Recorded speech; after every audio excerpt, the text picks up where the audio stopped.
Muchas gracias, señora. Eh, Muy buenas noches a todos los presentes en la sala virtual de la Fundación de Liderazgo, Excelencia y Transformación de Colombia, que está a la cabeza del señor coronel Luis Villamarín. Agradecerle, mi coronel, por la invitación para poder compartir con ustedes un diagnóstico de la situación política de Bolivia y particularmente en la estructura de mi presentación.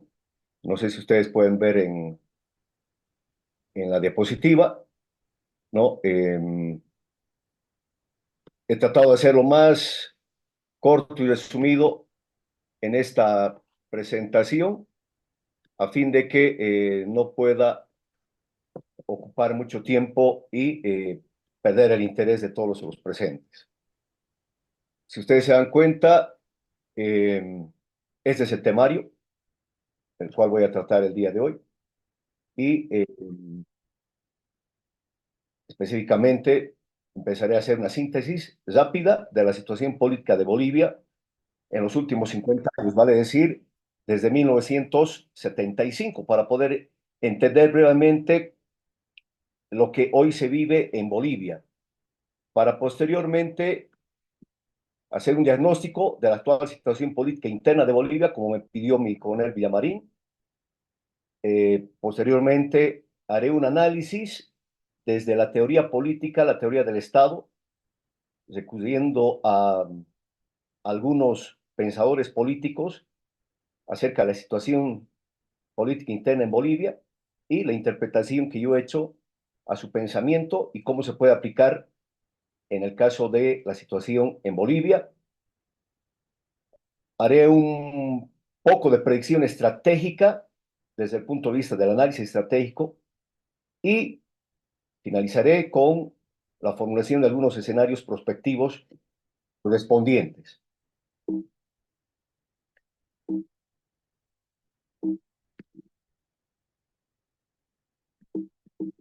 A ver, no está queriendo.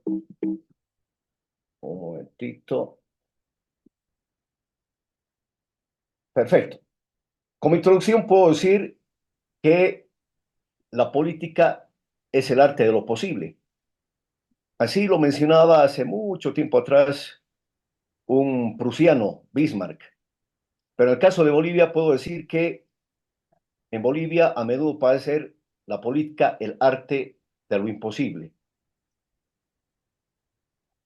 Dentro de la síntesis de la situación política de Bolivia en los últimos 50 años, debo indicar de que particularmente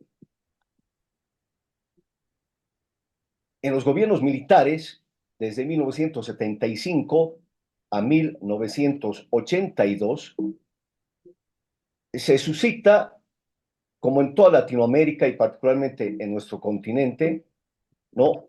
Una situación de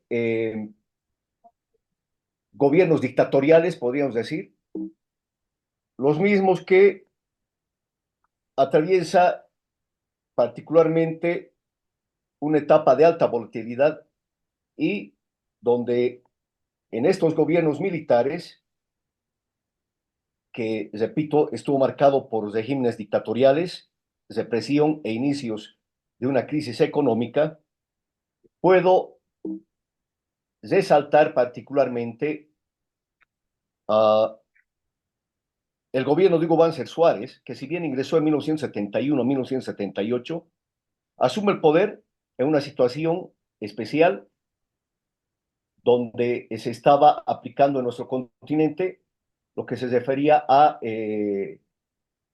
la doctrina de seguridad nacional de los Estados Unidos y que dio lugar a que en nuestro continente obviamente se aplicara el Plan Cóndor, con obviamente la violación de derechos humanos y que dio lugar en nuestros países a que estos gobiernos pudieran colapsar debido a protestas sociales e inicios de una crisis económica. Posteriormente, de 1978 a 1982, Bolivia vivió una serie de golpes de Estado militares y gobiernos de facto, dejando una economía debilitada con altos índices de deuda externa e inflación. Quiero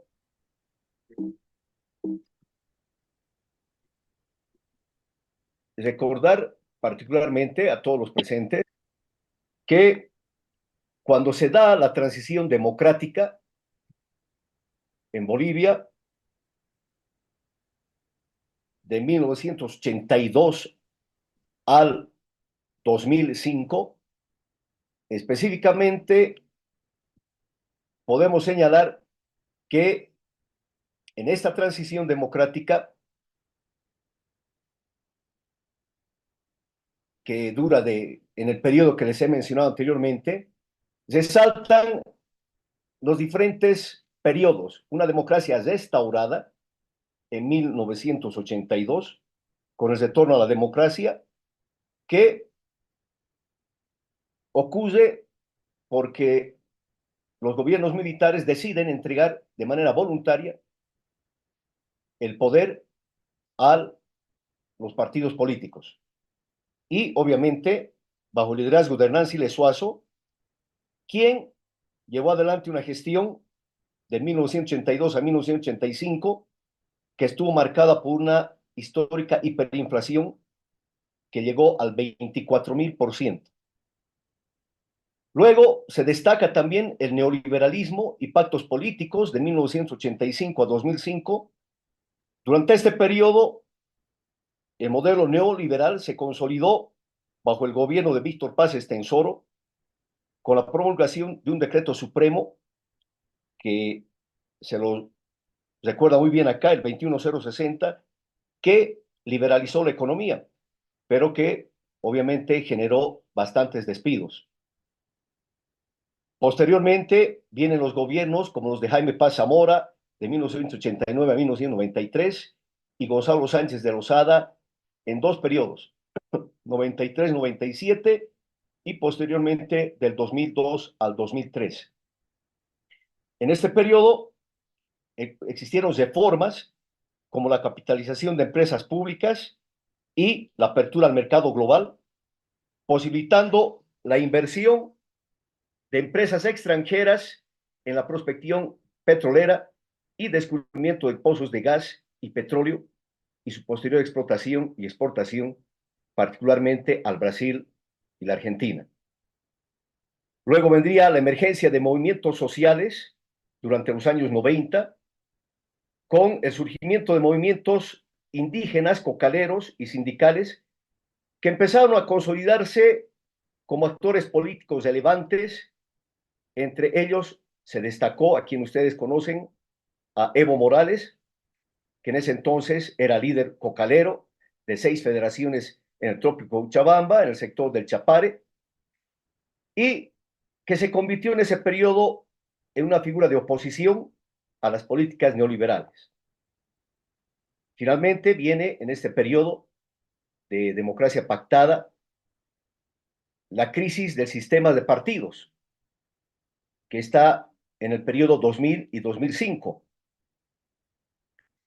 Se produce la guerra del agua, el 2000, en la ciudad de Cochabamba, y la guerra del gas, el 2003, reflejando el agotamiento del modelo neoliberal y, obviamente, esto conllevaría a demandas sociales, crisis política y la denuncia de Sánchez de Lozada el 2003, marcando el colapso de los partidos tradicionales en Bolivia. Continuando con el siguiente periodo de ascenso del MAS y hegemonía política, entre el periodo 2006 al 2019, esto surge como resultado de un triunfo electoral de Evo Morales el 2005, que marcó el inicio de un nuevo ciclo político basado en un modelo plurinacional y un Estado con fuerte intervención económica. El gobierno de Evo Morales duró del 2006 al 2019. El mismo que tuvo reformas estructurales interesantes, particularmente copiando modelos chavistas con la aprobación de una nueva constitución que declaró a Bolivia como un estado plurinacional, reconociendo los derechos de los pueblos indígenas originarios campesinos. Además, se nacionalizó, según los conceptos que manejan los del movimiento al socialismo, sectores claves como los hidrocarburos, que en sí no fue una nacionalización completa, sino una revisión de contratos con las empresas que explotaban el gas en ese entonces. Posteriormente, vendí una bonanza económica. Durante este periodo, Bolivia experimentó una bonanza económica como resultado de la inversión que hicieron en prospección y explotación hidrocarburífica los gobiernos neoliberales. No fue como resultado de políticas de Estado del movimiento al socialismo. Posteriormente, esto dio lugar a una concentración de poder. A pesar de los avances sociales, el gobierno del MAS fue acusado de centralizar el poder, de evitar la independencia de los otros poderes del Estado y utilizar el aparato estatal para mantenerse en el poder. El punto de inflexión, como ustedes pueden ver en la diapositiva, se inicia el 2016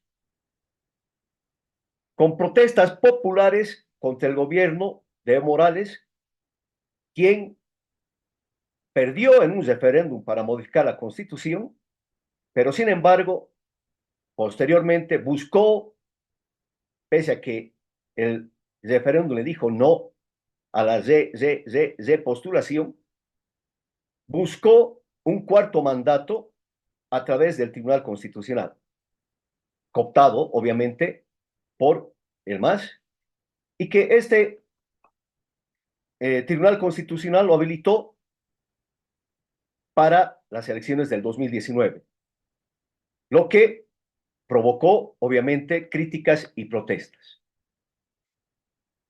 Ya llegando a lo que fue específicamente el periodo de crisis y polarización del 2019 hasta la fecha, cabe hacer notar lo que ustedes ven en la diapositiva, la crisis electoral que se vivió el 2019.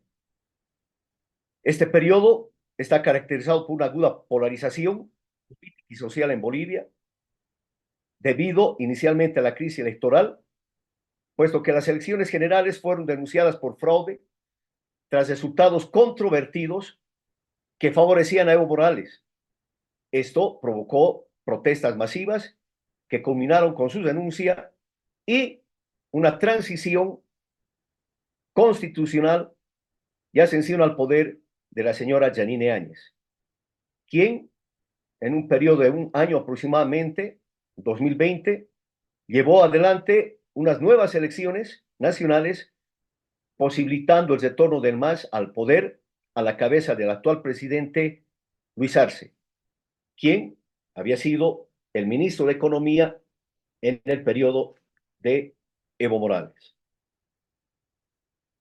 Hasta aquí hemos hecho esa pequeña síntesis que quería encuadrarlos de lo que sucedió en los últimos 50 años en mi país.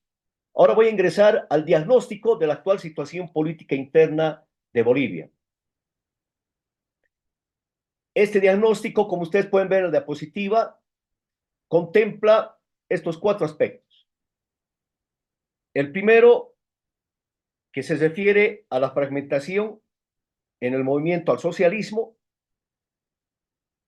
que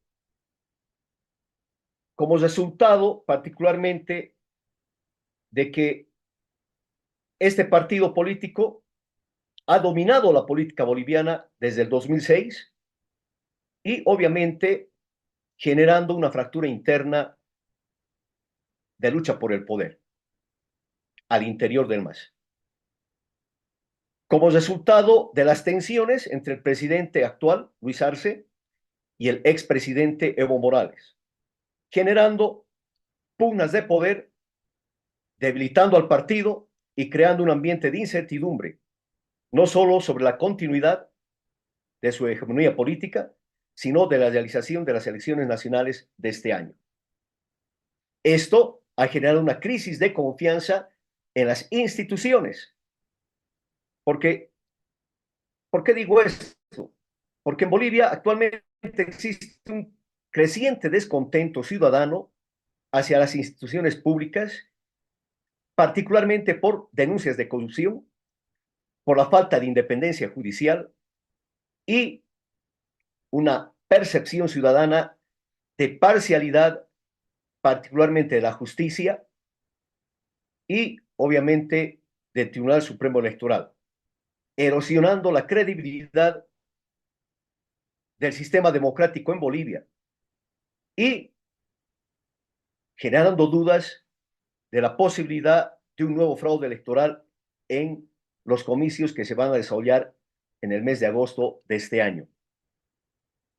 Como lo advierten ciertos sectores de la oposición que aportan con tensiones a un clima político ya polarizado en un periodo preelectoral. Asimismo, dentro del diagnóstico de la actual situación política interna de Bolivia, puedo señalar el surgimiento de conflictos sociales y regionales. Bolivia sigue siendo un país completamente dividido en las regiones no solamente del occidente al oriente, sino del norte a sur, y particularmente de rechazo al centralismo estatal que se lleva a cabo en la ciudad de La Paz por ser sede del órgano ejecutivo. Pero por otro lado, surgen conflictos sociales como resultado particularmente de la intención de don Evo Morales de nuevamente postularse a la presidencia. Y desde el Chapare, bastión del MAS y particularmente bastión de Evo Morales, con intereses económicos, legales y también ilegales, como el narcotráfico, y redes políticas que desafían el control estatal. Finalmente, dentro de este diagnóstico de la actual situación política interna de Bolivia, destaca el aspecto delicado de la economía en Bolivia y que está generando una movilización social. Esto como resultado de qué? De la desaceleración económica y el aumento de la pobreza en Bolivia. Como resultado, obviamente, ¿no? De la falta de fuentes de trabajo y estoy hablando de fuentes de trabajo formal porque en Bolivia la informalidad está casi al 85-87% en la población económicamente activa y que busca trabajo, con un riesgo de explosiones sociales que podían desestabilizar aún más mi país. Pasando al tercer punto del temario, haré referencia y me sustentaré en la lectura de algunos autores a los cuales yo considero que han influido bastante en mi conocimiento y en mi pensamiento cuando pasé por las aulas de la Universidad Mayor de San Andrés cuando estaba estudiando ciencias políticas. Me refiero a Norberto Bobbio. Desde la perspectiva de Norberto Bobbio y particularmente de mi análisis sobre la situación política interna de Bolivia en el ámbito de la teoría y filosofía política y teoría del Estado, puedo recurrir para esta exposición y he recurrido a obras fundamentales sobre teoría política, democracia y sistema de partidos de cientistas políticos como Norberto Bobbio, Giovanni Sartori, y así como del sociólogo y cientista social Max Weber, y finalmente del filósofo teórico político y marxista Antonio Gramsci para entender cómo ha actuado el MAS durante todo este periodo y cómo sus postulados y conceptos pueden aplicarse al contexto boliviano. Desde la perspectiva de Norberto Bobbio, les decía, él ha hablado siempre en diferentes libros sobre legitimidad y democracia incompleta. Bobbio, en su obra El futuro de la democracia, señala que una democracia verdadera requiere instituciones transparentes, rendición de cuentas y respeto al pluralismo. Esto, aplicado a Bolivia, podría criticar que, aunque existe un sistema democrático formal, las elecciones han sido cuestionadas por presuntos fraudes, como ya les mencioné anteriormente, y por un debilitamiento de la confianza ciudadana en el sistema electoral. Asimismo, podría sostener que el personalismo y el caudillismo en Bolivia, representado por líderes como Evo Morales, han comprometido la legitimidad democrática al concentrar el poder en una figura carismática en lugar de fortalecer las instituciones. Bobbio también nos habla sobre conflictos entre pluralismo y economía. Y al respecto puedo decir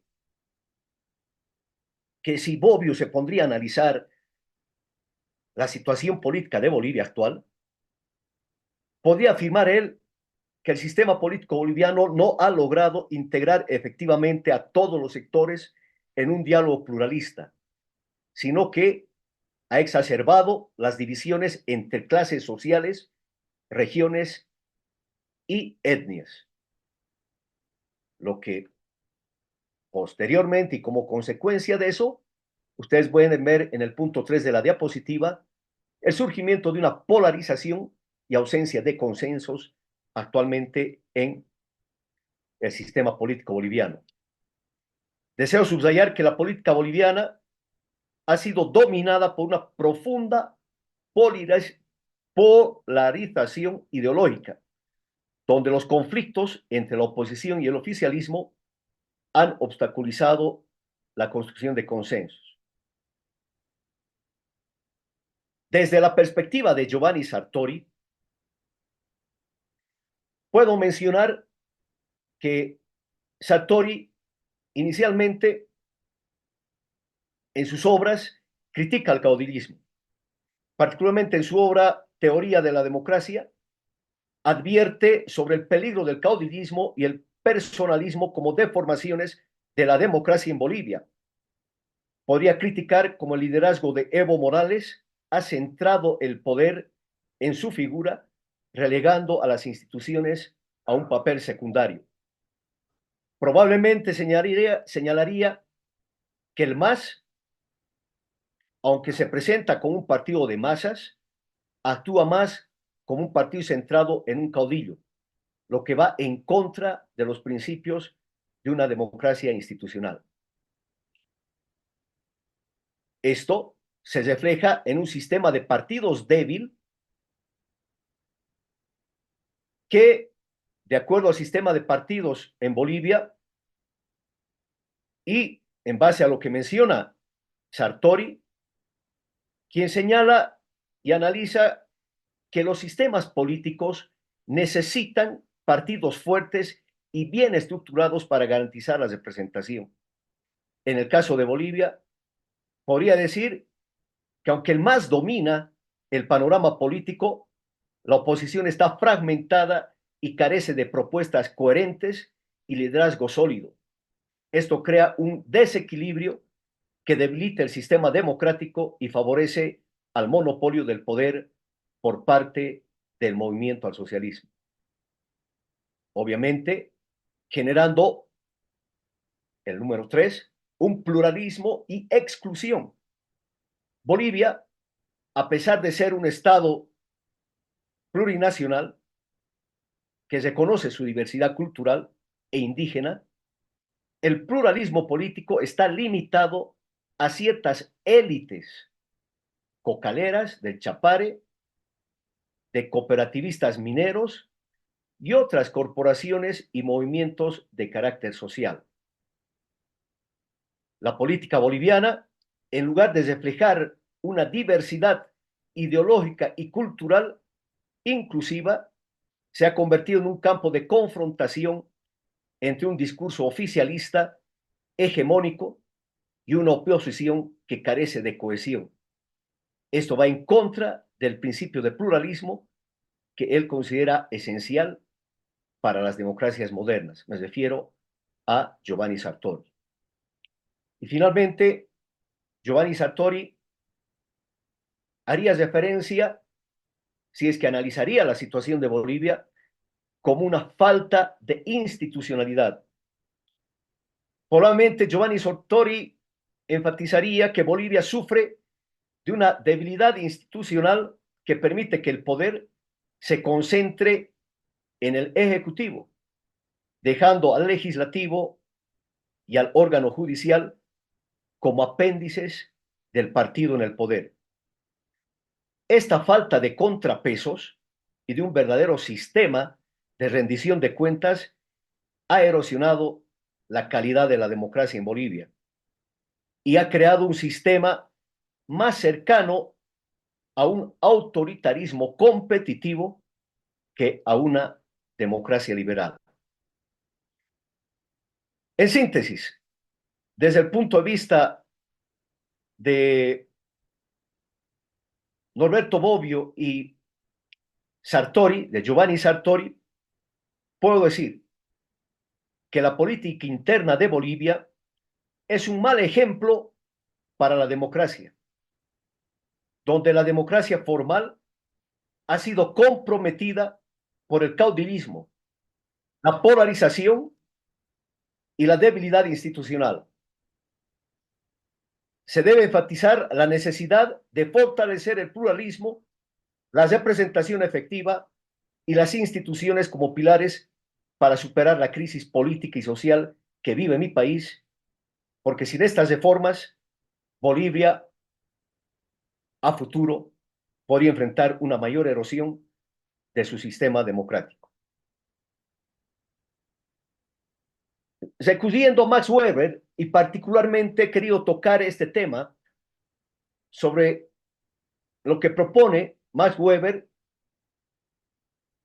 como uno de los sociólogos más influyentes en la teoría política. Él desarrolló una de las definiciones más conocidas y citadas del Estado en términos del monopolio del uso legítimo de la fuerza. Max Weber, en su análisis sobre el Estado moderno, sostiene que el Estado es una comunidad humana que dentro de un territorio determinado reclama con éxito para sí el monopolio legítimo de la violencia física como medio de dominación. ¿Por qué hago referencia a esto? Porque actualmente en Bolivia, particularmente en la región del Chapare, es una región que obviamente liderizada por Evo Morales, que ha generado una crisis de autoridad estatal y una erosión del monopolio legítimo del uso de la fuerza. Es así que cuando hablamos de la falta de monopolio legítimo de la violencia en Bolivia, y recuso a Max Weber sobre su propuesta, veo que el Estado boliviano y particularmente el gobierno actual no puede hacer cumplir su autoridad sobre la totalidad de su territorio, corriendo el riesgo de perder su carácter como Estado moderno. Me refiero particularmente al Chapare, y el gobierno boliviano ha permitido la existencia de una zona donde el control estatal es parcial o, en algunos lugares, inexistente, dominada en gran medida por sindicatos de cocaleros y grupos afines al movimiento al socialismo, generando una especie de autoridad paralela donde la policía y las Fuerzas Armadas no pueden operar sin restricciones o en algunos casos, ni siquiera ingresar sin consentimiento de los líderes locales que están en el Chapare. Desde la perspectiva de Weber, esto significaría que el Estado boliviano ha cedido su monopolio legítimo de la violencia en esta región, permitiendo que otros actores ejerzan coacción fuera del marco legal estatal. Esto no solo socava la autoridad estatal, sino que también abre la puerta a la anarquización del poder en dicho territorio. Otro aspecto que quiero resaltar sobre el pensamiento de Max Weber es lo que ustedes ven en el numeral 2, el Estado como una cleptocracia o un Estado patrimonialista. Weber distingue entre el Estado regional legal, donde el poder se ejerce a través de normas impersonales y burocracia.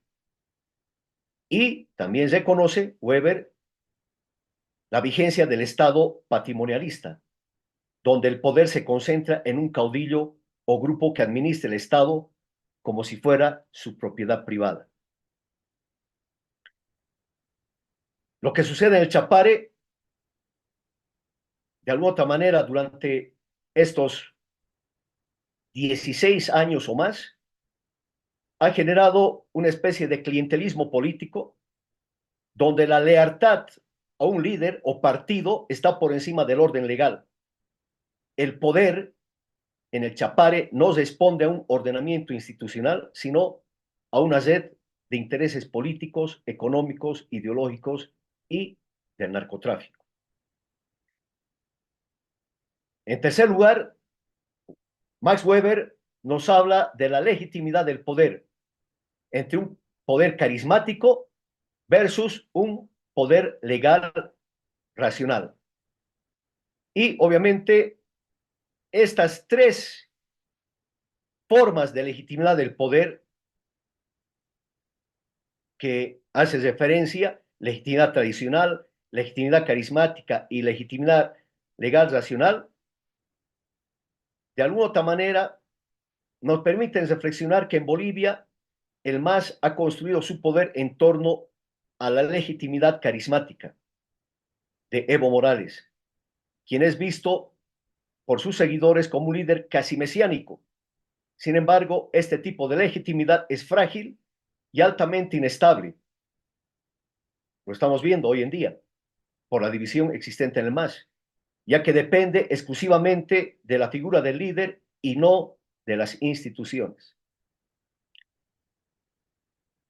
Finalmente, Max Weber nos habla del riesgo de fragmentación y crisis de legitimidad.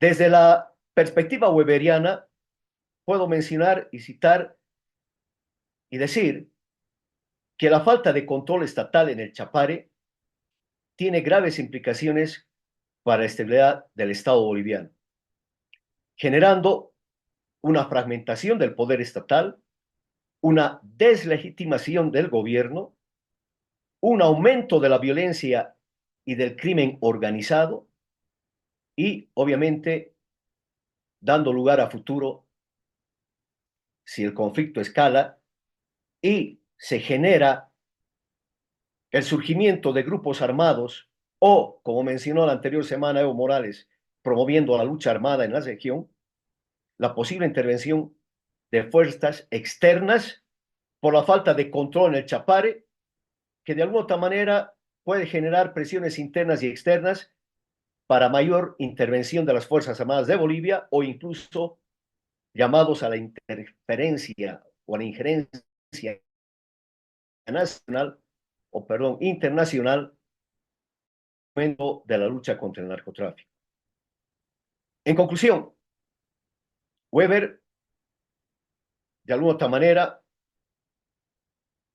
da dos opciones del análisis que he efectuado a su pensamiento y a la aplicación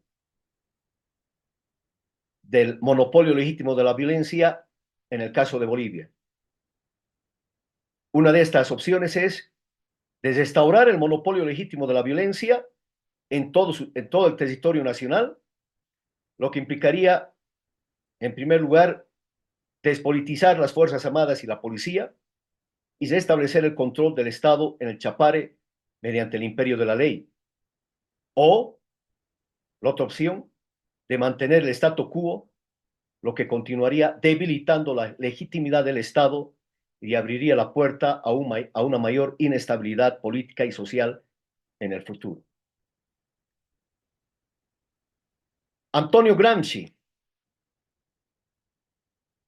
es uno, considero, de los principales filósofos y teóricos políticos a los cuales el MAS ha recurrido, y particularmente Álvaro García Linera, para aplicar sus conceptos de hegemonía cultural como estrategia, guerra de posiciones en el contexto boliviano y obviamente otros conceptos que voy a ir desarrollando de una manera rápida. Antonio Gramsci, desde su perspectiva teórica, podría ofrecer una profunda reflexión sobre la situación política en Bolivia y el papel del movimiento al socialismo en la construcción y consolidación de su poder político y cultural. Gramsci, como ustedes conocen, proponía la hegemonía cultural, como lo ha hecho el MAS durante todo este tiempo, previo al 2005 y posterior al 2006 hasta la fecha, como un medio para alcanzar y mantener el control político, además de promover una transformación social hacia el socialismo. Gramsci define la hegemonía cultural como la capacidad de una clase social de liderar no solo en términos económicos y políticos, sino también a través del control de las ideas, valores y tradiciones en la sociedad. Y eso lo que ha sucedido durante todo este tiempo en Bolivia. Gramsci también promueve la guerra de posiciones en el contexto boliviano. Yo puedo decir que Gramsci proponía una guerra de movimientos. ¿A qué se refería esto? A una confrontación directa para tomar el poder. Y la guerra de posiciones a través de una lucha prolongada por el control cultural e ideológico, que es el caso actual de Bolivia. El MAS, durante todo este periodo, libró una guerra de movimientos en su ascenso al poder, articulando un frente amplio que incluía movimientos sociales, sindicatos, comunidades indígenas, para deslocar el viejo orden político neoliberal. Y obviamente todo surge también a través de la formación de intelectuales orgánicos, que era la propuesta de Antonio Gramsci. Gramsci subrayaba el papel de los intelectuales orgánicos, como ustedes pueden ver en el numeral 3 de la diapositiva. Aquellos que emergen de las clases populares y trabajan para articular sus intereses y darles un sentido histórico en Bolivia.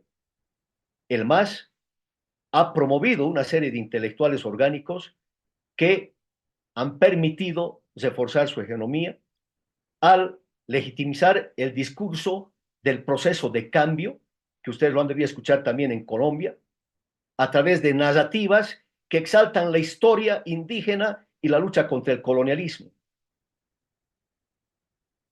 El discurso también ha sido llevado para contraponerse a las élites tradicionales, promoviendo una ruptura histórica entre el pasado oligárquico y el presente plurinacional. Y estos intelectuales orgánicos han promovido crear una base ideológica que defienda la centralidad del MAS en el proyecto de transformación social. Respecto a crisis de hegemonía y dominación,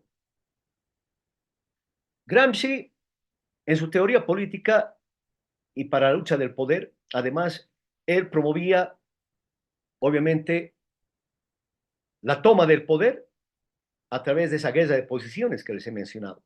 Pero una vez que se tomaba el poder, él recomendaba que se debe replicar el poder.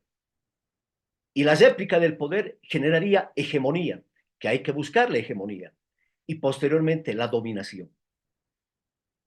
Al respecto de la situación de Bolivia, Gramsci ad, en sus textos advierte que una hegemonía no puede mantenerse únicamente mediante el consenso. Cuando éste falla, el poder recurre a la coerción, que es el caso de Bolivia. Gramsci podría identificar que la hegemonía del MAS enfrenta desafíos como la creciente fragmentación social, la pérdida de confianza en las instituciones y las tensiones con sectores indígenas y populares que antes lo apoyaban. Gramsci, si estuviera vivo y analizaría la situación del Bolivia y del MAS, advertiría que si el MAS no logra renovar su hegemonía mediante un nuevo acuerdo con la sociedad, corre el riesgo de enfrentar una crisis prolongada que podría deslegitimarlo. Por todo lo anteriormente expuesto, haciendo una síntesis de la situación política de Bolivia en los últimos 50 años, un diagnóstico rápido de la actual situación política interna de Bolivia y el análisis desde la teoría política y del Estado acerca de la situación política interna de Bolivia, recurriendo al pensamiento de aquellos politólogos, cientistas políticos y sociales y filósofos que anteriormente he mencionado, voy a pasar a compartir con ustedes una predicción estratégica. En los próximos meses de este año, considero que Bolivia va a ingresar en una crisis electoral y polarización política. Las elecciones del 2025, en agosto, se perfilan como un momento clave para la estabilidad del país. El contexto de la polarización entre el gobierno del movimiento al socialismo y la oposición podría agudizarse. El MAS, a pesar de su consolidada base de poder, enfrenta fuertes desafíos internos y externos, incluidos particularmente problemas económicos, acusaciones de corrupción y una oposición que pretende organizarse y presentar un frente único en las próximas elecciones. Asimismo, en los próximos meses, considero que los movimientos sociales, especialmente en áreas como los sectores indígenas, campesinos y trabajadores, seguirán siendo un factor importante en la política boliviana. Las demandas sociales, temas como el salario, la pobreza y la justicia social, seguirán siendo aspectos a tomar en cuenta y que generarán manifestaciones, huelgas y crisis política que desafíen al gobierno actual y, obviamente, mucho dependerá de la capacidad que tengan en el manejo de conflictos y de crisis internas. Asimismo, en la predicción estratégica que propongo de mi análisis, considero que en los próximos meses Bolivia va a experimentar una influencia externa y política internacional. La influencia de países del eje Venezuela, Cuba, Irán y China seguirá siendo un factor clave y relevante en la actividad política y, obviamente, el desarrollo político, la praxis política del MAS. Y en el corto plazo se puede esperar que el gobierno boliviano mantenga una postura de alineamiento estratégico y conserve esta postura con los actores que he mencionado anteriormente, lo que ya ha generado y puede generar mayores fricciones con otros países de la región, especialmente aquellos alineados con la política exterior estadounidense. En los próximos 5 años, mi predicción se orienta a una consolidación del poder del MAS o a una transición política, así como una politización de las fuerzas de seguridad del Estado y del orden constitucional. Aquí quiero resaltar el papel de las fuerzas de seguridad del Estado, y cuando hablo de fuerzas de seguridad del Estado me refiero a las Fuerzas Armadas y la policía. Ese papel seguirá siendo crucial en mi país. Y si el gobierno no logra establecer un equilibrio en su relación con estas fuerzas de seguridad, podrían presentarse situaciones en que éstas quieran intervenir de una manera más activa en la política interna, ya sea para proteger el orden constitucional o para apoyar y consolidar y mantener la estabilidad del gobierno actual o el que vaya a ser elegido. Esto podría generar tensiones en la institucional del Estado con serios riesgos a nuestra democracia. Dentro de las predicciones estratégicas también menciono desafíos económicos y sociales, puesto que la economía boliviana enfrentará, ya está enfrentando retos importantes como resultado de la aguda crisis económica por la que estamos pasando. Esto debido al estancamiento o disminución en los ingresos de las exportaciones, y si es que el próximo gobierno y el actual no dan solución a ello, las tensiones sociales podrían aumentar la presión sobre el gobierno, exigiendo reformas económicas que respondan a las demandas de la población cada vez más crítica en el aspecto económico. En el cuarto punto menciono posibles de configuración del sistema político. Y esto considero que como resultado, ¿no?, a las futuras elecciones, Bolivia, en Bolivia es posible que surja una nueva coalición o movimiento político que dispute el control del poder al movimiento al socialismo, como resultado de la fatiga social que existe hoy en día con este partido. En este escenario, podríamos ver una apertura a nuevas alternativas de gobernanza, quizás impulsadas por figuras emergentes o una nueva generación de políticos que propongan un cambio de rumbo para mi país. En conclusión, en los próximos meses, Bolivia probablemente experimentará tensiones políticas significativas, especialmente en el contexto electoral, con posibles crisis de legitimidad y protestas sociales. En los próximos 5 años, el país podrá enfrentar un futuro de alta incertidumbre. El MAS podría consolidar su poder si maneja bien las tensiones internas y particularmente la situación económica, o podría enfrentar una reconfiguración política en caso de que surjan nuevos actores que desafíen su hegemonía. Finalmente, hablaré sobre los escenarios prospectivos.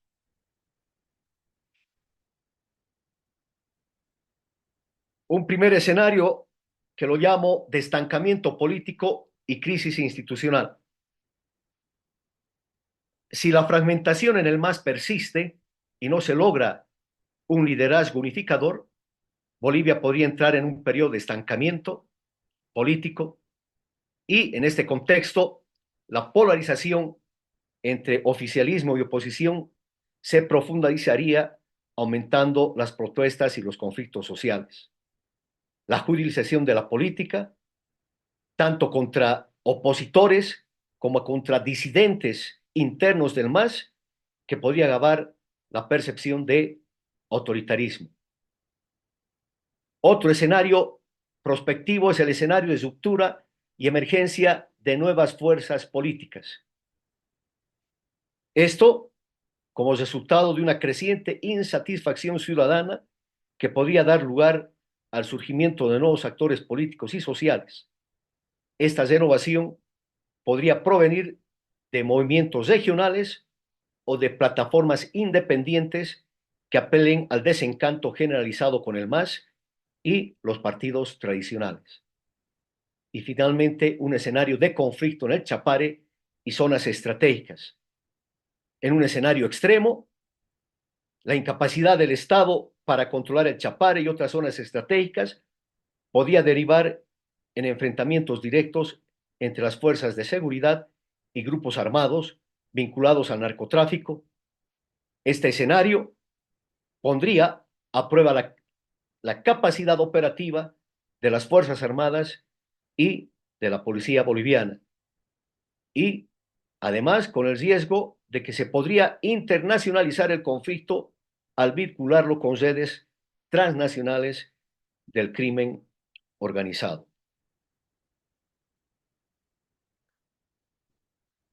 Como conclusión,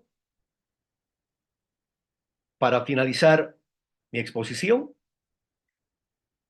considero que la situación política interna actual de Bolivia, como ustedes ven en la diapositiva, es crítica, marcada por la fragmentación interna, la desconfianza en las instituciones y los conflictos sociales. La perspectiva a corto y mediano plazo dependerá de la capacidad de los actores políticos para resolver las tensiones internas y de la voluntad ciudadana para impulsar un cambio estructural.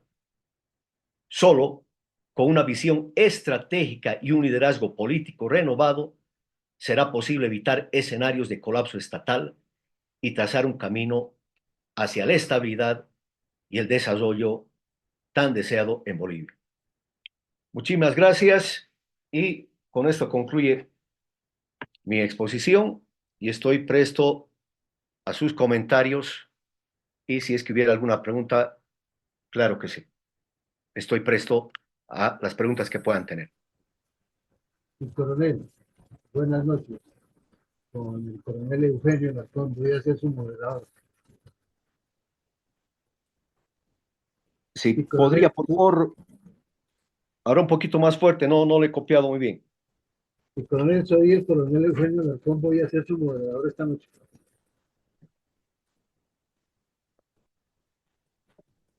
¿Me está escuchando, mi? Bueno, voy a ser su moderador esta noche, mi coronel. Soy Eugenio Alarcón, mi coronel. Mi coronel Sometido, Alarcón, qué gusto ver, bueno, escucharlo y de tiempo que lo estoy escuchando y un fuerte abrazo para usted, mi coronel. muchas gracias, mi coronel. Entonces, ¿cuántas preguntas vamos a contestar, mi coronel? Eh, Depende del tiempo, mi coronel, yo pienso No, mi coronel me pone la posición, unas, diga unas cinco cuatro o cinco. preguntas. Está bien, está bien.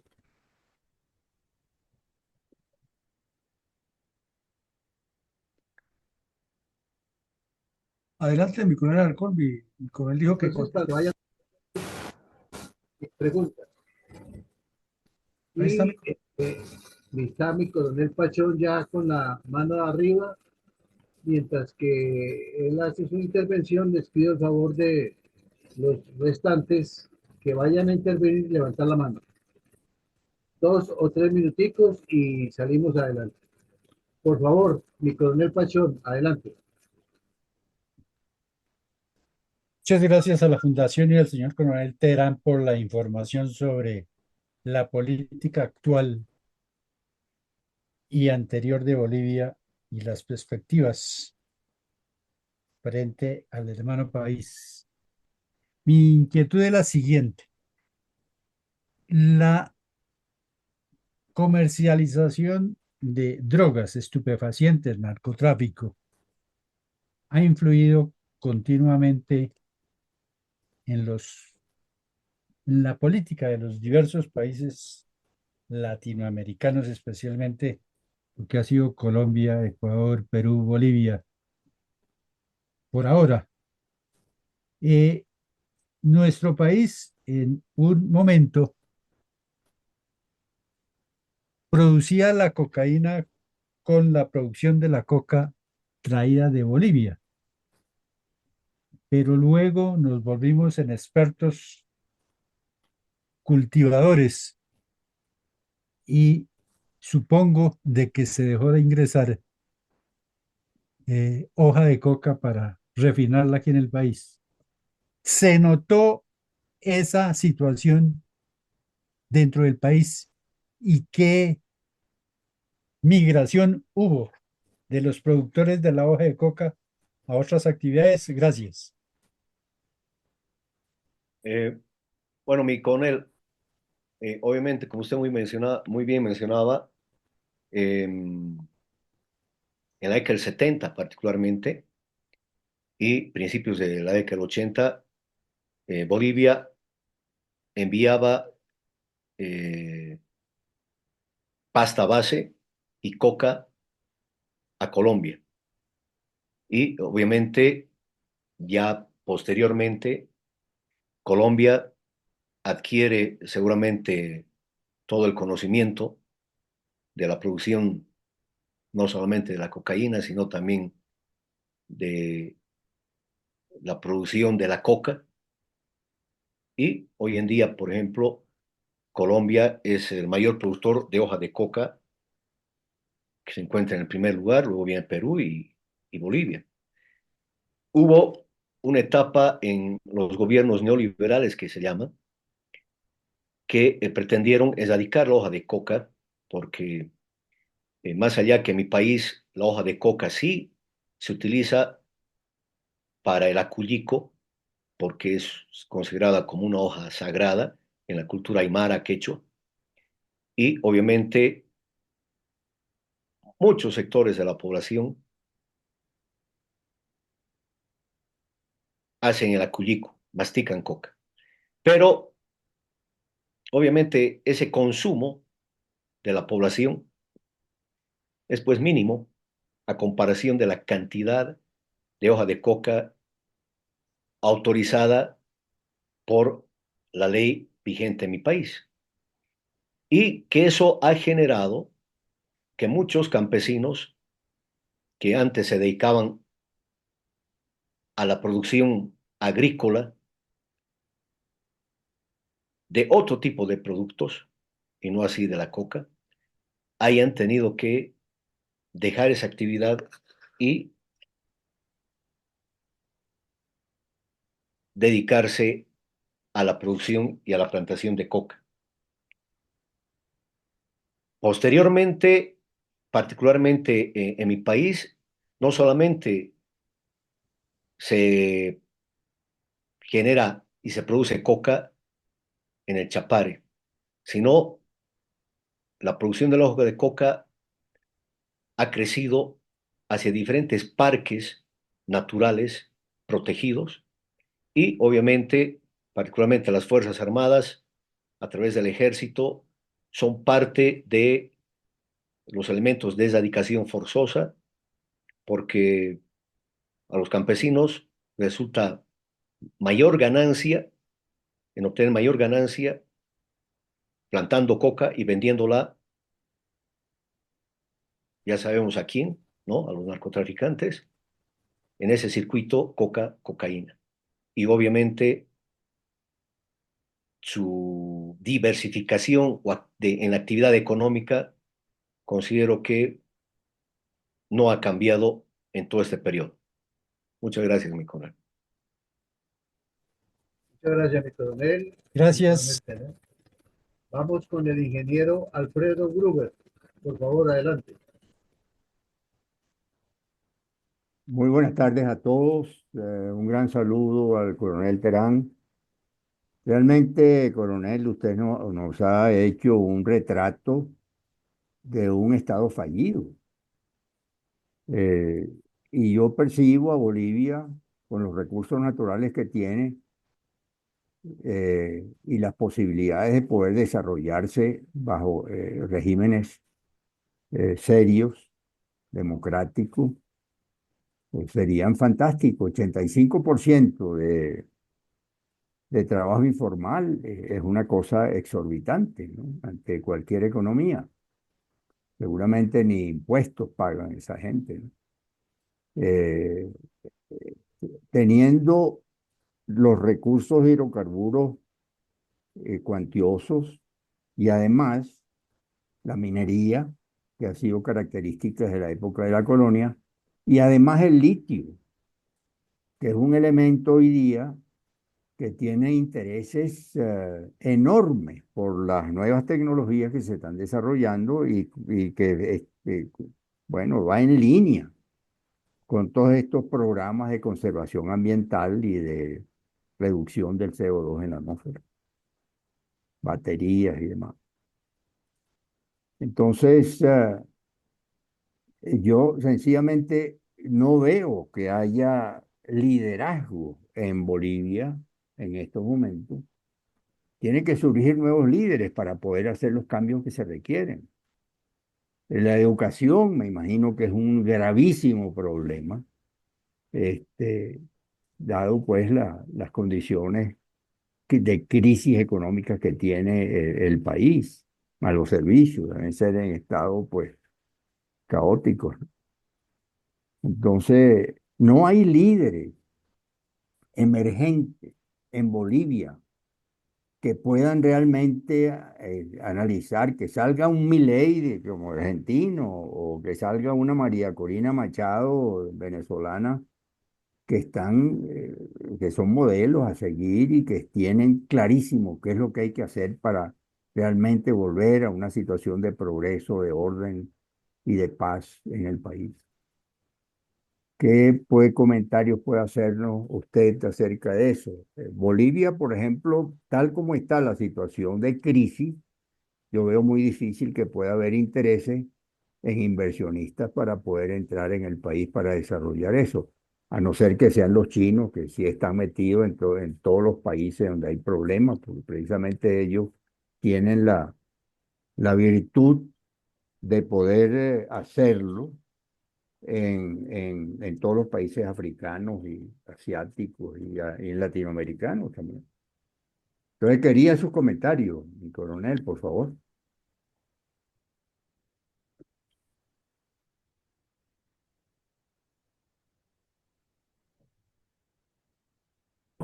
Rosario, y obviamente sus puntualizaciones. Comparto con usted de que en Bolivia, al paso que vamos, ¿no? Se proyecta a ser a futuro un país fallido, ¿no?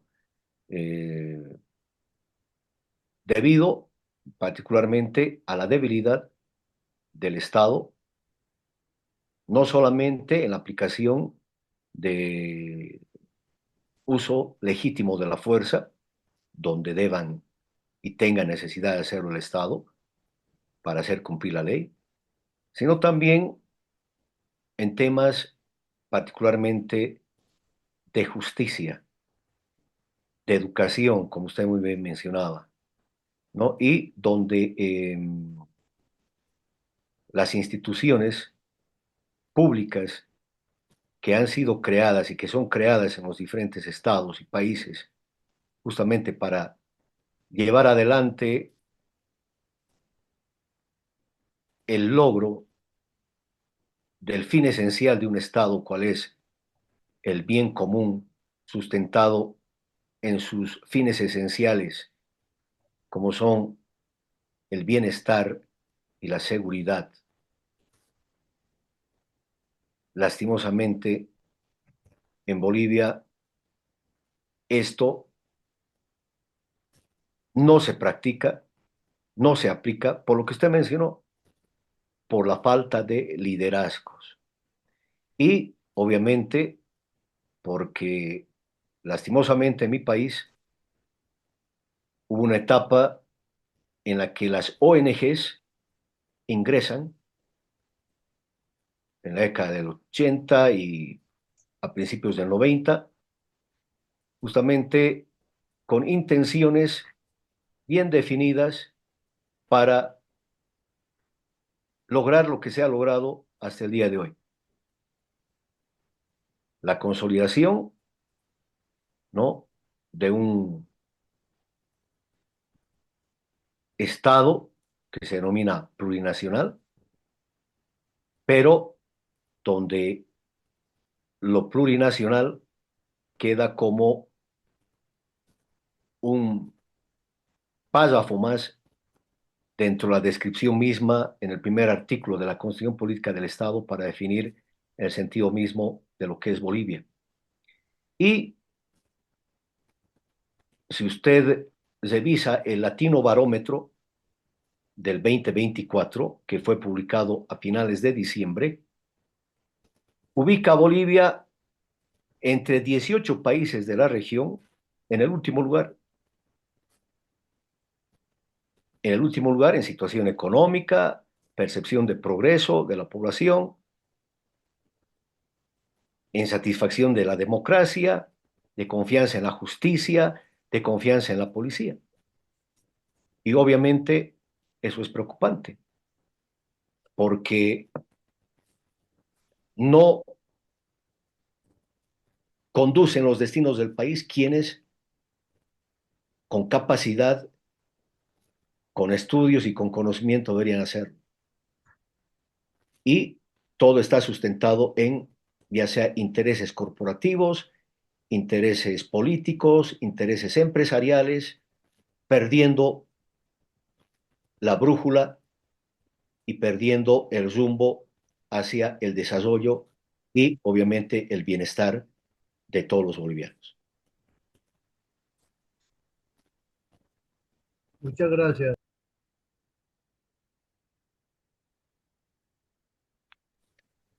Muchas gracias, mi coronel. Adelante, por favor, mi coronel Iván González.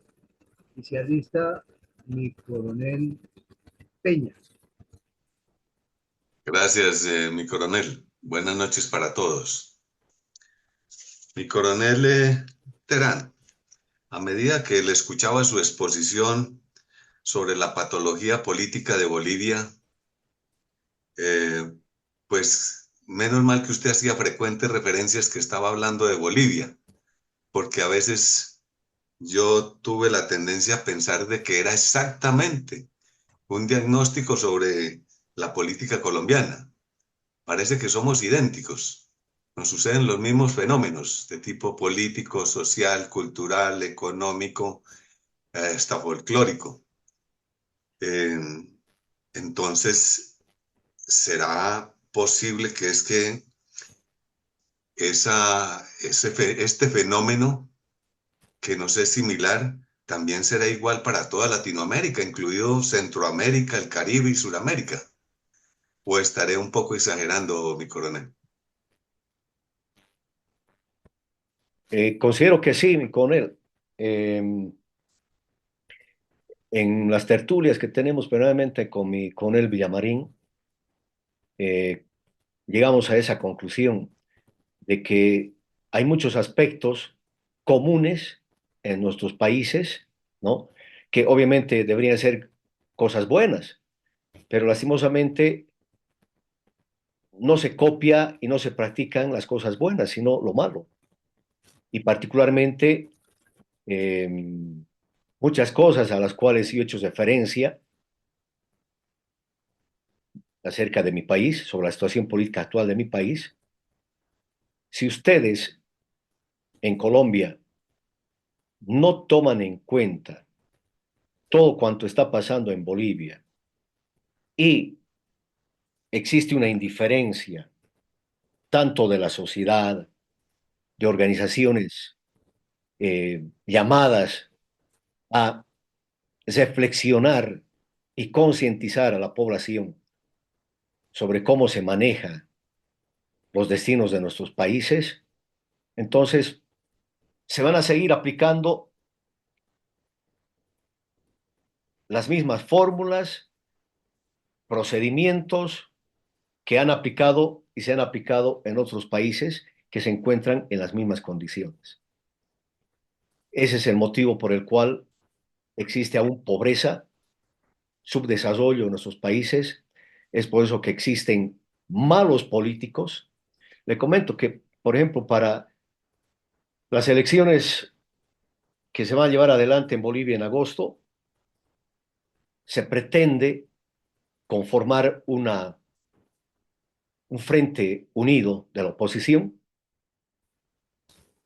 pero en este momento leía en un medio de comunicación social el día domingo, actualmente hay 19 organizaciones políticas que se presentan a la oposición, entre comillas oposición.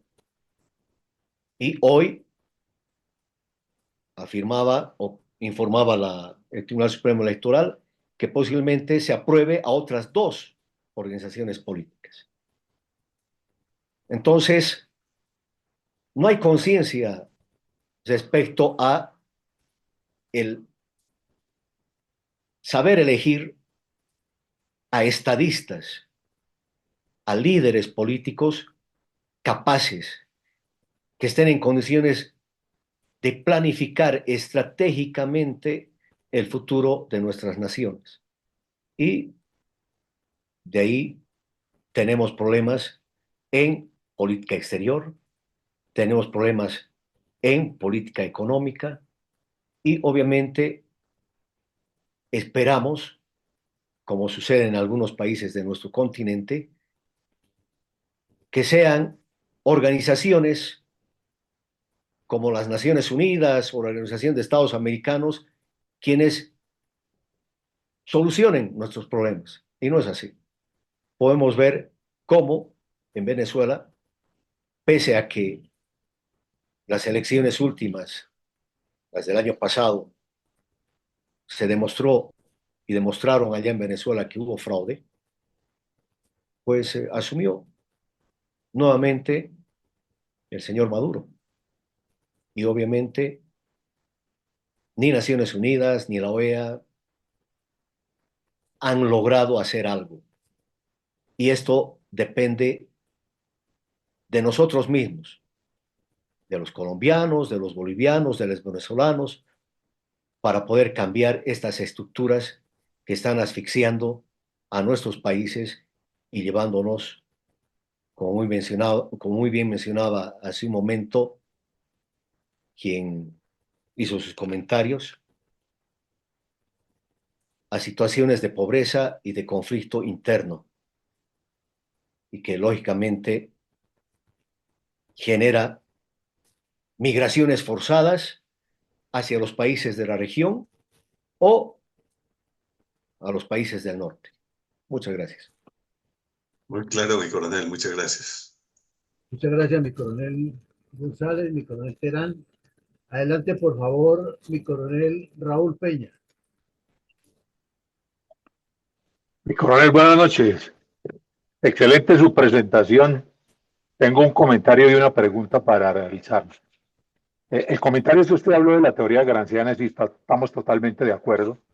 En nuestro país vivimos también esa situación, más que todo con los intelectuales, famosos progresistas que cooptaron nuestra educación desde las escuelas, colegios, universidades, pero vemos que no se volvieron estadistas, no fueron capaces de gobernar, les entregan un país y lo acaban, los coopta la corrupción y en vez de hacer cambios positivos lo que hacen es engrandecerse ellos y lo más tenaz es que ve uno que sus hijos no van a estudiar ni a Cuba, ni a Rusia, ni a Nicaragua, ni a Venezuela, ni mucho menos a Bolivia, ni en Colombia, sino que los mandan para Estados Unidos, Londres, o los mandan para Francia. Entonces, es una cosa totalmente incongruente. Ese es el comentario. La pregunta es, ¿cómo es posible en Bolivia en estos momentos que el expresidente Evo Morales tenga ya una orden de captura y no se haya podido ejecutar? O sea, la pregunta es doble. ¿Es muy incapaz el Estado de ejercer justicia o es muy fuerte ese poder que tiene todavía Evo Morales allá en Cochabamba, mi coronel? Esa es mi pregunta. Muchas gracias. A usted las gracias, mi coronel. Muy buenas noches. Evidentemente es increíble lo que sucede en mi país, ¿no? Donde un ciudadano, en este caso el señor Evo Morales, es denunciado por un supuesto delito que ha cometido. La justicia lo convoca a declarar, no se presenta. Posteriormente lo vuelve a convocar, no se presenta lo declara rebelde y dictan la orden de aprehensión. Pero aquí vemos de que obviamente la justicia había sido para unos y no así para otros, ¿no? Pero más allá de eso, mi coronel, el tema es de que en el gobierno de Evo Morales, en esos 16 años que mencionaba anteriormente, ¿no? Bueno, la justicia fue cooptada y muchos miembros de la justicia, componentes del Tribunal Supremo de Justicia, del Tribunal Constitucional particularmente, llegan allí, obviamente a través de elecciones judiciales, que por cierto, Bolivia es creo el único país en el mundo que convoca elecciones para elegir magistrados, ¿no? Pero esos magistrados son elegidos previamente, postulan ante el órgano legislativo y es el órgano legislativo que escoge a los que deben presentarse a esas elecciones. Y obviamente con el apoyo político del gobierno de turno. Entonces, hay una especie de trato, de convenio bajo la mesa, ¿no? Y esto, de alguna otra manera, ha generado, por un lado, de que, por ejemplo, el Tribunal Constitucional, que debe velar porque se respete la constitución política de Bolivia, más al contrario, es el órgano que no respeta la constitución y dicta resoluciones contrarias a la constitución. Se ha constituido en un órgano supra por encima de los otros poderes del Estado. Y el Ministerio Público, que daría a entender de que simplemente aparenta cumplir con sus funciones, ¿no? No lo hace. Y la institución llamada por ley, que ya tiene la orden de aprehensión para poder detener y capturar a ese ciudadano, no lo hace, por temor de ingresar al Chapare, que obviamente eso demuestra una debilidad total del gobierno actual, debilidad de la justicia y debilidad de las instituciones llamadas por ley a proceder con esta captura. Entonces, eh, considero de que el gobierno actual no quiere intervenir por temor a un derramamiento de sangre que pueda haber en el Chapare en el caso de que la policía tenga que ingresar y detenerlo al señor Evo Morales, que se encuentra atrincherado y que desde allá anda permanentemente a través de las redes sociales, ¿no? Contrariando y dando a conocer inclusive sus puntos de vista libremente, ¿no? Entonces, es inconcebible lo que está sucediendo en el país desde el punto de vista de la justicia, su debilidad y obviamente el cumplimiento de la ley, mi coronel. Muchísimas gracias. Muchas gracias, mi coronel Peña, mi coronel Terán, Eduardo Patiño. Buenas noches, Terán. Me acaba de saludar. ¿Me escucha?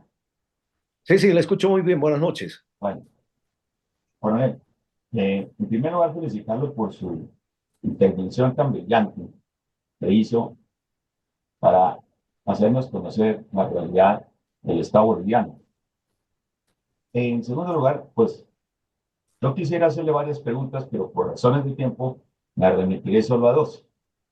La primera, ¿por qué en Bolivia, después de que en el año 2019 hubieran presionado la población para evitar el fraude electoral que quería hacer Evo Morales y tuvo que renunciar? Y como sabemos, pues llegó a la presidencia provisional de Yanine Áñez, porque cuando volvieron las elecciones votaron por Luis Arce, quien era también candidato del movimiento del socialismo más, esa parte no la he podido entender dentro de la voluntad del pueblo boliviano. Eso por un lado. Y la segunda es, ¿qué papel ha tenido el empresariado boliviano, especialmente el alto empresariado boliviano, en torno a esta situación política y la hegemonía que ha tenido el MAS? ¿Es cómplice el empresariado boliviano con el MAS? ¿Le paga impuestos al MAS? Eh, ¿O es opositor al MAS? ¿Qué ha pasado con el empresariado boliviano? ¿Por qué no reacciona? ¿Por qué no se opone? ¿O por qué no patrocina grupos de poder para poder generar presión social para llevar al MAS a retirarse del poder y darle paso a generaciones nuevas y partidos políticos nuevos que puedan reoxigenar y renovar la política boliviana? Muchas gracias. A usted las gracias. Voy a empezar respondiendo a su segunda pregunta. El empresario boliviano ha cogobernado con el MAS y se ha beneficiado de una serie de beneficios que le ha brindado el gobierno del MAS, particularmente Evo Morales, y obviamente, por eso le digo que hago cogobernado con el MAS, con el Movimiento al Socialismo. No sé cómo será en su país, pero yo tengo un concepto de que hay muy buenos empresarios privados que son realmente correctos, que aportan con el desarrollo, que invierten, que pagan sus impuestos y obviamente si no están dentro esa logia de poder, pues son perseguidos, son procesados a través del Servicio de Impuestos Nacionales y obviamente sus empresas terminan, ¿no? Cesando, pero sin embargo, esos empresarios, medianos y pequeños empresarios, que son los más afectados por la situación económica que vive el país, ¿no?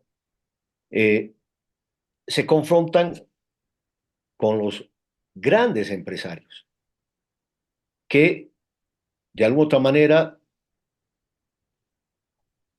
han hecho alianzas con el movimiento al socialismo para que les facilite el movimiento al socialismo en su momento la exportación de sus productos.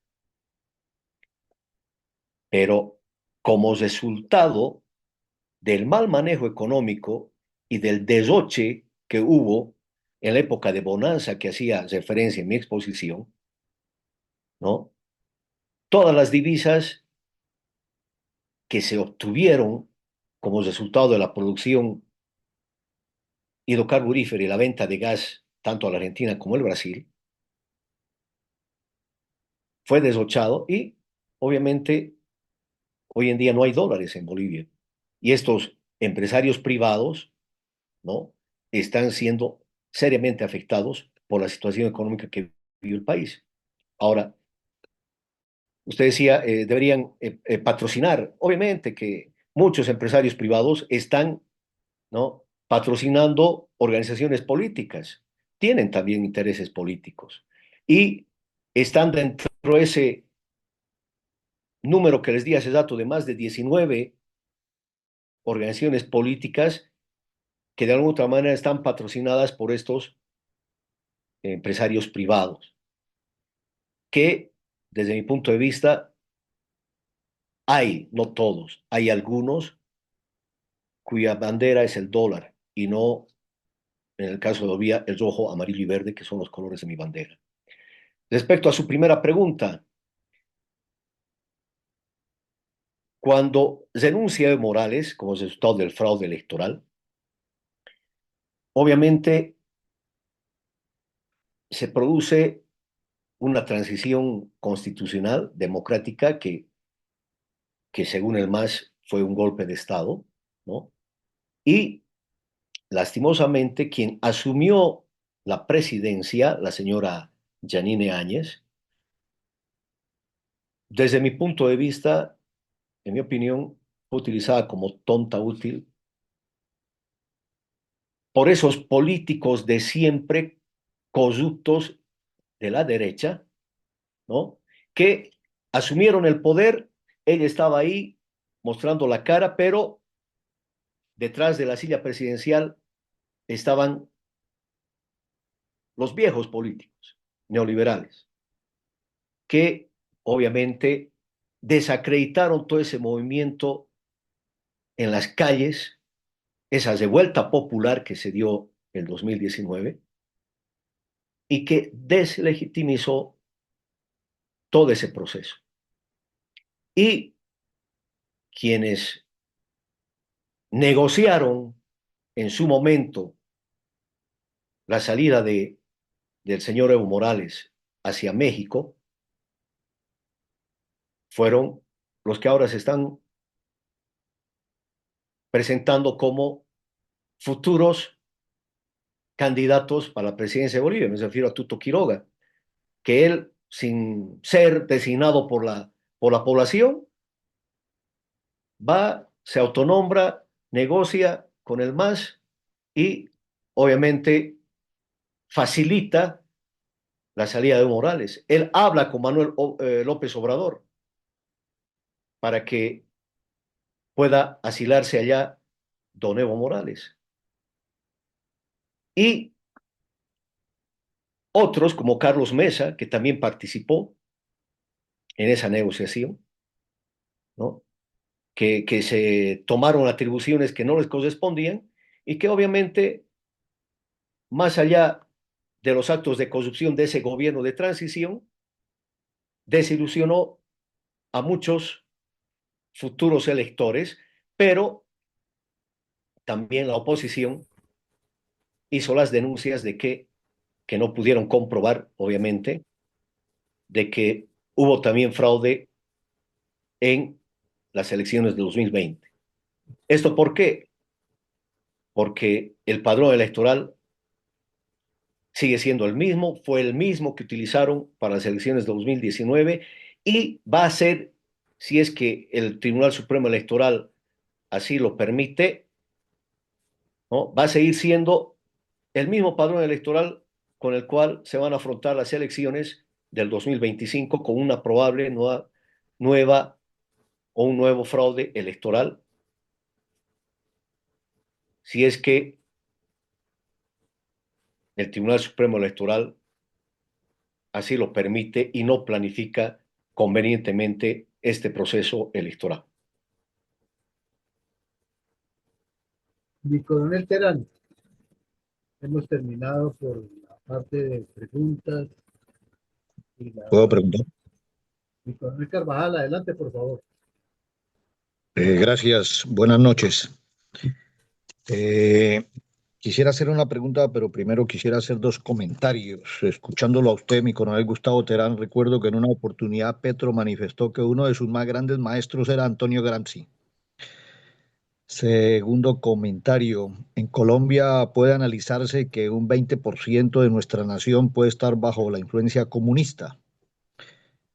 Gracias por ese recorrido histórico, político tan convulsionado que usted nos hace de su país desde 1971 hasta el 2005, con Hugo Banzer, Paz Zamora, el gobierno militar, Sánchez de Lozada, Evo Morales, Yanine Áñez, Luis Arce. Se puede analizar en su exposición que el MAS es el partido que le ha marcado el derrotero del comunismo a la hermana República de Cuba, de Bolivia, perdón. La pregunta es la siguiente: ¿qué tanto por ciento de la nación boliviana se considera que está bajo el liderazgo del comunismo, teniendo en cuenta que los comunistas son los más grandes predicadores de la democracia? Gracias, mi coronel. A usted, mi coronel, por su pregunta. Obviamente es difícil responderle, decir qué porcentaje de la población exactamente, ¿no? Estará o listas. Sin embargo, considero de que lo que existe y ha existido en Bolivia, ¿no? Ha sido un discurso populista indigenista que ha sido disfrazado, ese discurso, ¿no? Obviamente, para introducir el socialismo en Bolivia. Ahora, quienes han ingresado y han promovido, ¿no? Han sido, pues, como decía anteriormente, ¿no? Desde la organización del Foro de Sao Paulo y posteriormente el Grupo de Puebla, apoyados por diferentes ONGs internacionales europeas, noruegas, finlandesas, españolas, alemanas, y obviamente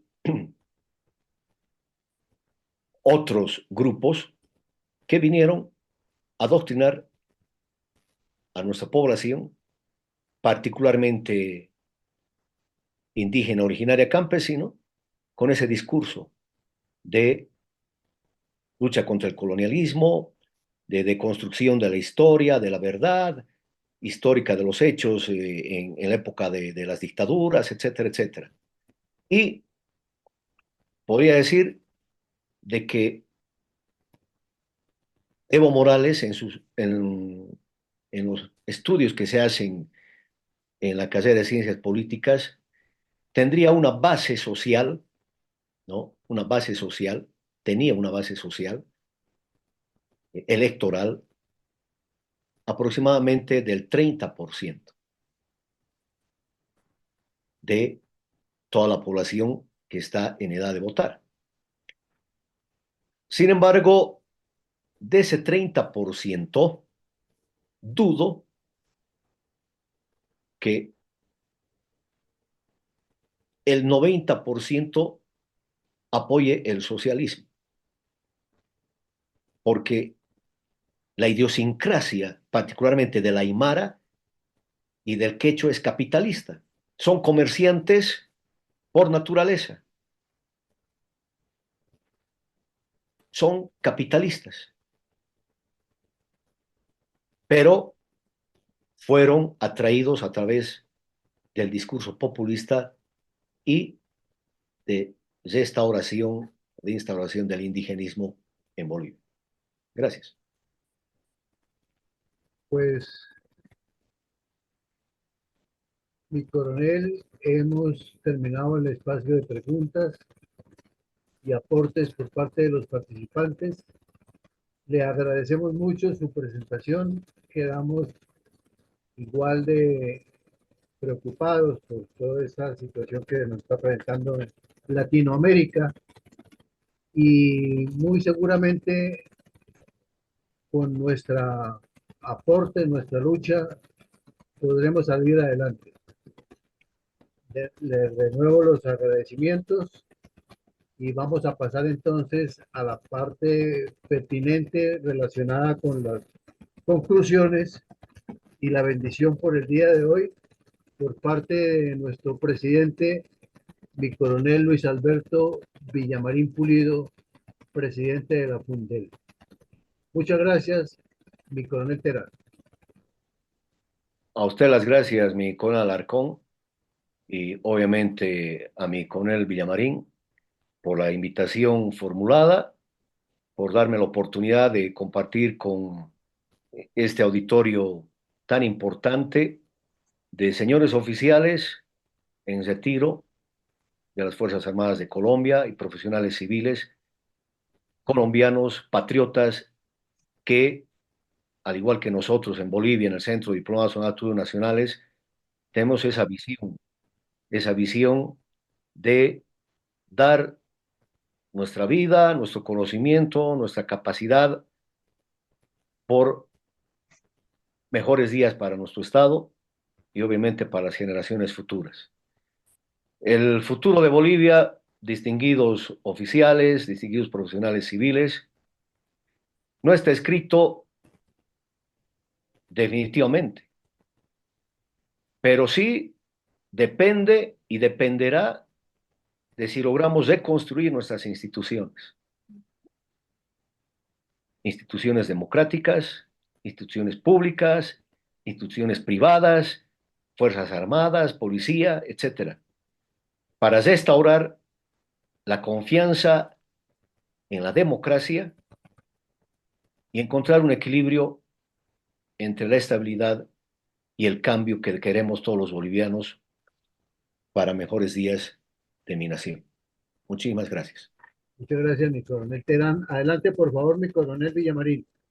Bueno, muchas gracias, mi coronel Alarcón. A usted, mi coronel Gustavo Terán Cortés, un agradecimiento especial en nombre de la Fundación y de todas las personas que nos acompañaron hoy, tanto en esta sala virtual como los que se conectaron por Facebook y quienes posteriormente nos verán ya cuando esté el video en las redes sociales y en los demás medios de difusión que tenemos en Fundel. Hizo usted un excelente análisis, muy sopesado, muy tranquilo, muy concreto, acerca de lo que han sido prácticamente 54 años de la historia de la hermana República de Bolivia. Y la primera gran conclusión que nos queda es que es una fuente de tanta información en la fenomenología histórica, sociológica, cultural y la propia psicología del multiétnico, no multinacional, sino multiétnico, nuestra forma de ver, eh, pueblo boliviano, nos ayuda muchísimo a entender que esa diversidad que hay en Latinoamérica ha sido parte de la incomprensión que han tenido los gobernantes para dirigir a los pueblos y que se han prestado para que todos estos populismos en cada época, de vez en vez, hagan una nueva constitución, cada uno de acuerdo con sus intereses de grupo o particulares, pero jamás pensando en la prospección de cada estado en particular ni en el de Latinoamérica en su conjunto. Usted planteó, después de hacernos el recorrido histórico y de hacer un análisis científico con base en las teorías de varios eh, cientistas políticos y presentó sus propias reflexiones en cada uno de los escenarios, nos habló de 3 escenarios y desafortunadamente los escenarios no son tan halagüeños ni tan claros y el que más nos llamó la atención es la posibilidad de que surjan nuevos liderazgos políticos dentro de los jóvenes.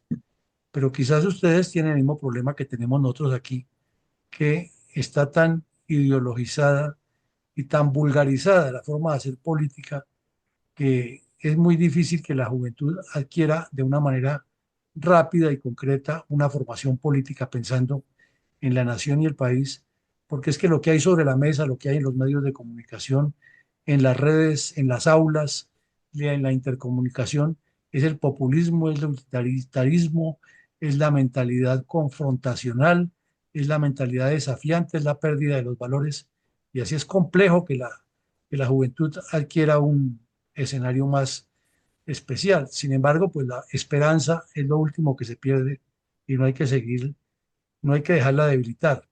Y a propósito de debilitar, usted hizo varias veces la mención de que las instituciones, y ahora en su comentario final lo reforzó, pero lo hemos visto por nuestra experiencia en Colombia y los análisis que hacemos de diversas partes del mundo, que para que las instituciones sean fuertes se necesitan partidos políticos fuertes, que es lo que no tenemos.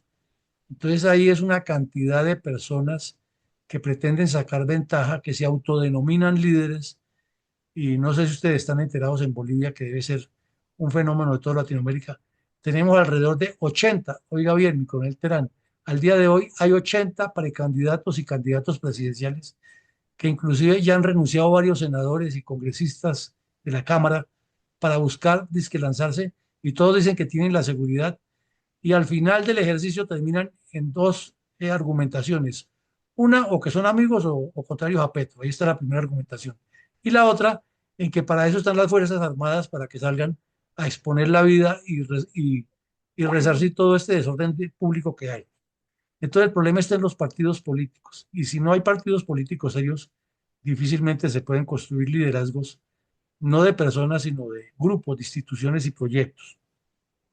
Entonces la tarea que se nos impone a todos y que usted la está dejando ver desde su disposición de lo que pasa en Bolivia es construir o reconstruir todo ese camino que no es solamente de los populistas socialistas, es que eso viene desde el 1810 cuando iniciaron los procesos de cambios en nuestro continente, que se ubicaron unas élites para mantenerse en el poder y se fueron rotando el poder y fueron generando toda esta conflictividad sin jamás buscarle una solución ni interna ni internacional.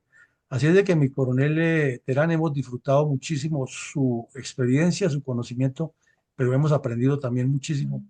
Y lo que es más serio, hemos entrado a reflexionar y a pensar que estos problemas conjuntos se resuelven de manera conjunta y estratégica y no con islas aparte.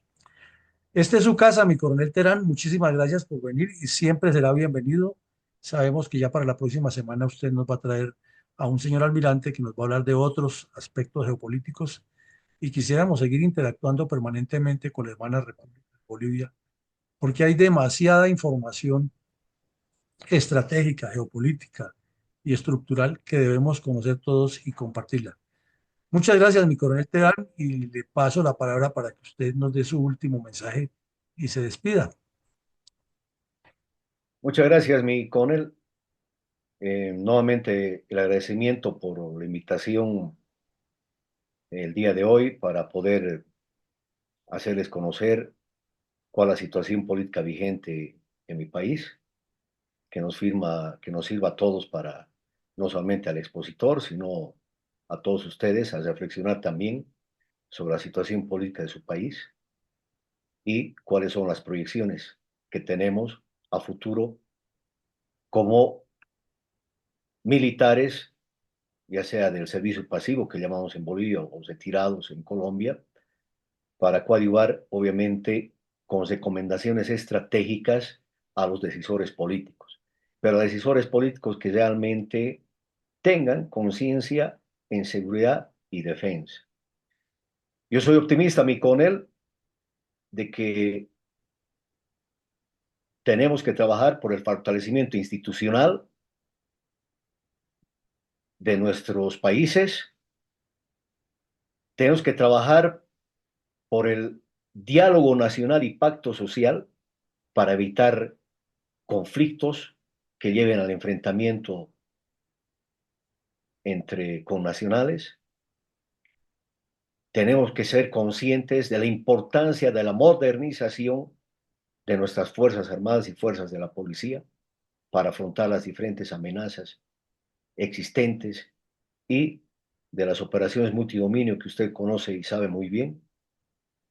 Y obviamente, con esto termino, mi coronel, es importante de que fortalezcamos alianzas entre instituciones como Fundelt y el CEDAEN, que están conformadas por oficiales como ustedes, conscientes de la realidad nacional de nuestros países y al mismo tiempo con la capacidad de proyectar y planificar estratégicamente a mediano y largo plazo mejores días para nuestros países.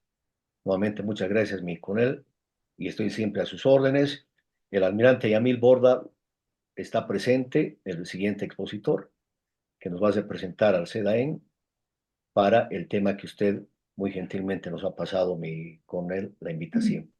Y nuevamente a todos los miembros de Fundelt, muchas gracias por su tiempo, por sus preguntas y sus comentarios, que siempre enriquecen mi conocimiento y particularmente el agradecimiento nuevamente a mi coronel Villamarín por la invitación. Será una nueva oportunidad. Muchas gracias, mi coronel. Muchas gracias, mi coronel Terán. A todos Dios y patria, feliz noche. una feliz noche y que Dios nos siga iluminando. Muy buenas noches a todos. Mi coronel, estamos listos, mi coronel. Feliz noche para todos. Feliz noche. Todo quedó copiado.